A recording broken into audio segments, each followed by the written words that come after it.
In a distant kingdom of the Middle East, where the scorching sun painted the desert gold and traditions were guarded with more zeal than treasures, lived a young princess named Layla. Daughter of one of the kingdom's most powerful men, she grew up among marble palaces, fragrant gardens, and a life of privilege that few in the world could imagine. If the cross resonated in your heart as it resonated in Layla's transforming prison into freedom, tradition into grace, don't stop here. Imagine more viral testimonies that tear down veils, miracles that defy the impossible, and truths that liberate souls like yours. Subscribe to the channel now and activate the bell, because every click could be the hook that changes your eternity. What will God whisper in the next video? You won't want to miss it. Shall we go together? But behind the fine silks and jewels that adorned her neck, Layla carried something that no wealth could buy, a deep restlessness in her heart. Since childhood, she had asked questions that troubled her guardians. Why are we here? What is the purpose of life? Is there something beyond what we can see? The answers she received never seemed sufficient. They were always the same rehearsed phrases, the same traditions repeated without question. Layla felt there was something more, something her soul desperately sought, but which remained hidden like a star obscured by clouds. At 23, Layla was considered one of the most beautiful and elegant women in the kingdom. Her father, the emir, had already arranged her marriage to a prince from a neighboring nation, an alliance that would strengthen the power of both families. The date was set. Her fate seemed sealed. It was on a hot summer afternoon that everything began to change. Layla was walking through the palace corridors when she heard raised voices coming from one of the rooms. She approached discreetly and recognized her father's voice. He was arguing with one of the guards about something that had been found in the luggage of a foreign worker. The guard held a black-covered book worn by time. His father ordered the book to be burned immediately. "It's forbidden literature," he said. "We cannot allow these ideas into our kingdom. They are dangerous to our culture and our faith." Layla felt an irresistible curiosity. What was in that book that caused so much fear? Why could words written on paper be considered so threatening? She waited for night to fall. When the palace was silent and everyone was asleep, she went down to the gardens where she knew the book would be burned in the morning. There, under the silvery moonlight, Layla found the book tossed in a corner, awaiting its destruction. With trembling hands, he picked it up and hid it under his clothes. Back in his room, he lit a candle and opened the book. The first words he read were, "The Gospel according to John. In the beginning was the Word, and the Word was with God, and the Word was God." Layla didn't fully understand what those words meant, but something inside her stirred. It was as if a door that had always been locked was beginning to open. She continued reading, night after night, hiding the book during the day and studying it in secret when darkness covered the palace. The stories she found there were unlike anything she knew. They spoke of a man named Jesus who loved the poor, touched lepers, forgave sinners, and said that the greatest among men would be the one who served others. He did not seek power or wealth, but offered something Layla had never heard of before: grace, unconditional love, and a personal relationship with the Creator. The more she read, the more her heart was transformed. Jesus' parables touched deep places in her soul she didn't even know existed. The story of the prodigal son brought her to tears.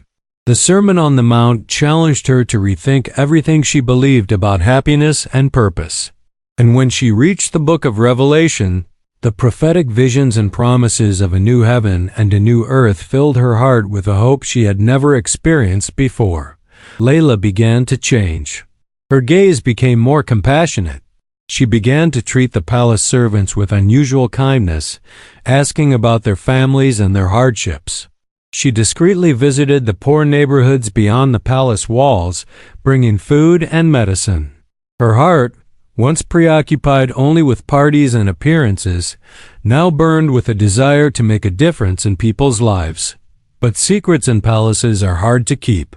One of her maids, worried about the strange changes in the princess's behavior, began to observe her. And one night, the maid saw Layla reading the forbidden book by candlelight. Terrified by what she saw, the maid ran to the guards. Soon, the news reached the emir's ears. His face turned pale with horror and fury. His own daughter, a princess of royal blood, reading forbidden Christian literature? This was not merely disobedience, it was a betrayal of centuries-old traditions, an affront to the family's honor. The guards stormed Layla's room at dawn. They snatched the book from her hands and led her to the great throne room. Her father was there, dressed in his official robes, surrounded by the kingdom's advisors and religious leaders. They all looked at her with a mixture of shock and contempt. The accusations were read aloud. Possession of forbidden literature, apostasy, treason against the laws of the kingdom. The penalty was clear: death. It didn't matter that she was a princess.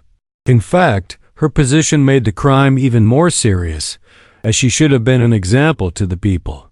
Layla was locked in a dark cell deep within the palace. There, alone and with chains on her wrists, she had time to think. Fear coursed through her body. She was young, she had her whole life ahead of her. But at the same time, something inside her remained firm. The words she had read echoed in her mind. Blessed are those who are persecuted for righteousness' sake, for theirs is the kingdom of heaven. In the days that followed, religious leaders came to her cell, one after another. They tried to persuade her to renounce what she had read, to confess that she was confused, and to accept the punishment with repentance. If you publicly renounce these ideas, they said, perhaps your sentence could be reduced. But Layla couldn't deny what her heart had experienced. It wasn't just a book or abstract ideas. It was a real transformation that had taken place within her. For the first time in her life, she had found true peace, real purpose, and a love that transcended all human rules and traditions. The night before the execution, her father came to visit her. He was a proud man, used to being obeyed without question. But that night, his hands trembled. Layla was his only daughter. He loved her, in his own way, even if he had never been good at showing affection. Father sat outside the bars, unable to look directly at her. I don't want to do this, he said, his voice choked with emotion. You're my daughter. My blood. Just say the words. Give up this madness and I'll find a way to save you. We'll get married as planned and forget this ever happened. Layla approached the bars. Dad, I love you. I always have. But I can't deny what I've found. I've spent my whole life feeling an emptiness that no amount of wealth could fill. That book showed me who I really am and what I was created for. It showed me a love that doesn't depend on my performance or my position. A love that accepts me completely. Her father shook his head in frustration. That's fanaticism. You were deceived by pretty words. Layla, be reasonable. Think about your future, your family, your life. I'm thinking about my future, she replied calmly. For the first time, I'm thinking about what really matters. And I've discovered that it's better to lose everything and have this peace than to have everything and live an empty life. The emir stood up, defeated. I cannot save her if you don't let me, he said before leaving. Layla watched him go, tears streaming down her face, but her heart remained at peace. Dawn arrived far too quickly. Layla was led to the central courtyard of the palace, where a crowd had already gathered. News of a princess's execution had spread rapidly, and people had come from everywhere to witness it. Layla was placed in the center of the courtyard. Her heart pounded, but she lifted her face to the sky, feeling the warmth of the rising sun on her skin. She closed her eyes and began to pray silently, using words she had learned from those forbidden pages. That's when something extraordinary happened. A voice echoed through the crowd. Stop! It was the voice of an old advisor who had served the kingdom for decades. He made his way through the people until he reached the emir. My lord, he said in a firm voice, I need to confess something. Everyone fell silent, confused. The old counselor knelt. I too have read that book, he said. Many years ago, when I was young, I found those scriptures and they changed my life. I kept this secret for decades, afraid of what would happen if it were discovered. But I cannot remain silent while this courageous young woman dies alone for the truth she has found. A murmur swept through the crowd. Then an elderly woman stepped forward. "Me too," she said in a trembling voice. "I was healed of a terrible illness after praying to the Jesus described in these scriptures. I hid my faith for 20 years. One after another, people in the crowd began to speak out.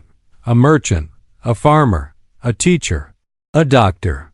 Even some of the palace guards admitted they had been moved by those same words. What began as the execution of a princess turned into a collective revelation. The emir was astonished.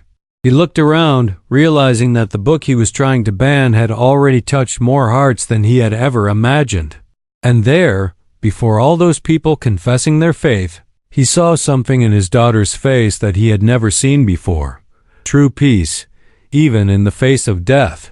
The religious leaders demanded that the law be obeyed. But the emir was also a father, and at that moment he had to choose between the law he had always followed and his love for his daughter.